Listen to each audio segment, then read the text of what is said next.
Tuje twasanze amazi yahahinda cyane harimo n'ibitonyanga bitonyanga aho muri twebwe abatonyangiwe ko n'ivyo bitonyanga bagiye barakira n'ingwara n'ibiguma mwana shima je bari bandashe no ku rutugu aha nta nigufa ririmo nuko amazi yo ngaho ariyo yamvuye nkagenda nkize nta misi namaze ntarakira nta muganga yamvuye.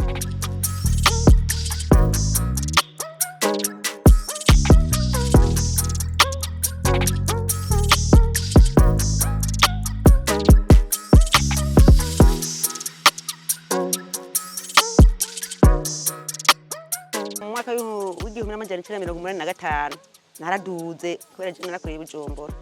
duga mugabo inkoro yinda y'amahasta umugabo carandugana abavyeyi bashoboza kudutora baje kudutora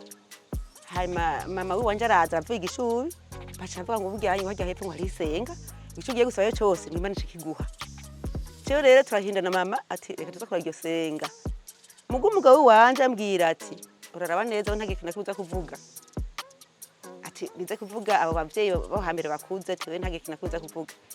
je naraje ngahanye ndahagarara umuvyeyi wanje ari nje ngaho onye ndabona ko bamashi agira imisezero avuga ko umwana ko no vyaraciza niko yivuga mama ase tuvuyeyo umugabo yambaje ati wewe wavuze iki oyaje nta kimwe je navuze ivyo mama yabivuze yavyibwiye wenyene ka urumva ivyo mama yavuze vyarakurikijwe haca yavuga ko ciza avuga nkurikiye sina chemjara bana batandatu.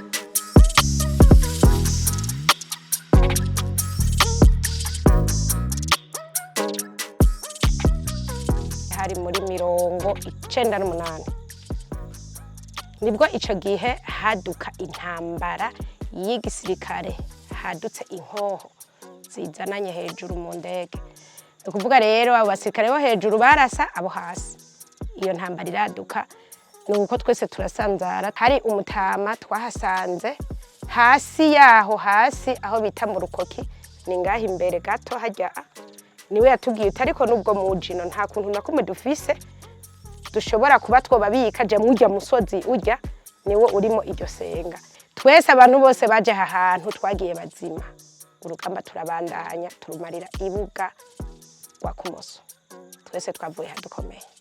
Tuje twasanze amazi yahahinda cyane harimo n'ibitonyanga bitonyanga aho muri twebwe abatonyangiwe ko n'ivyo bitonyanga bagiye barakira n'ingwara n'ibiguma mwana shima je bari bandashe no ku rutugu aha nta nigufa ririmo nuko amazi yo ngaho ariyo yamvuye nkagenda nkize nta misi namaze ntarakira nta muganga yamvuye.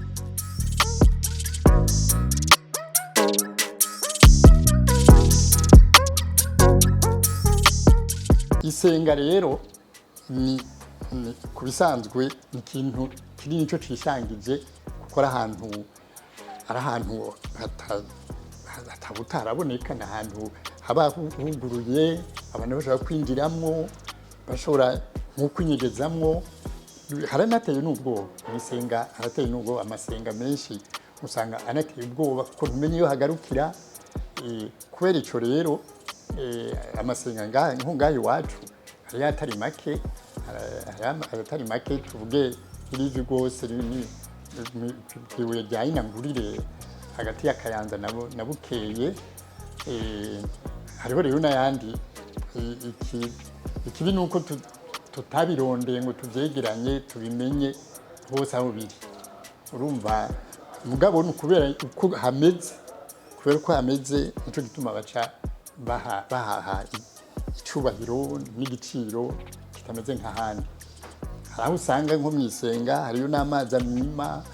usanga haburira urumva kubera ico rero bagaca baba ahantu hubashwe.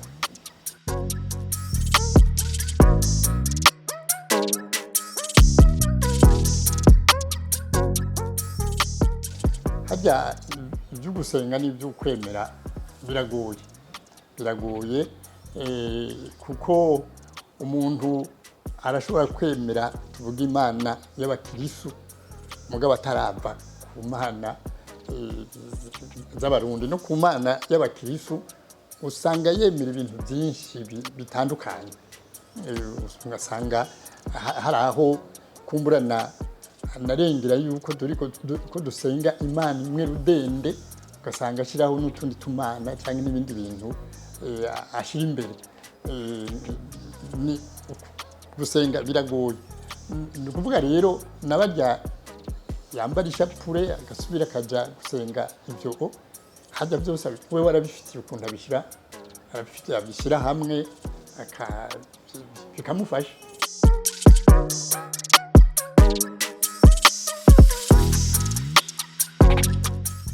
sayo yuko n'ingenzi n'uri zogaruka ngaha anye zikara kino kibanza ciratiro kanatsinda tugaha na kimana dufyondeye reshe ntaco bafise kino kibanza dufise twege kubera nababwiye ati nawo ku universite baraza ngaha anye bakaza kwiga icigwa c'akahise bavi Bujumbura ahantu harazwi